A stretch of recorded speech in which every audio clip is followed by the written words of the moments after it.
Și la mulți ani și pentru celălalt care e plecat. Împărțiți în două, unul pentru bucac marin și altul pentru dentist. Cine? La dentistul e plecat cu scupele Jeep. O să vină să dea cu Jeep cu noi de ciudă. Nu, s-a terminat, nu. Ți-am zis să viți frumos îmbrăcat. Să facă la poză. Da, că jumate e cu caș marin, celălalt e dentist.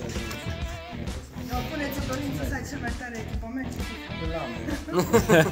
Și să ai cel mai tare culet.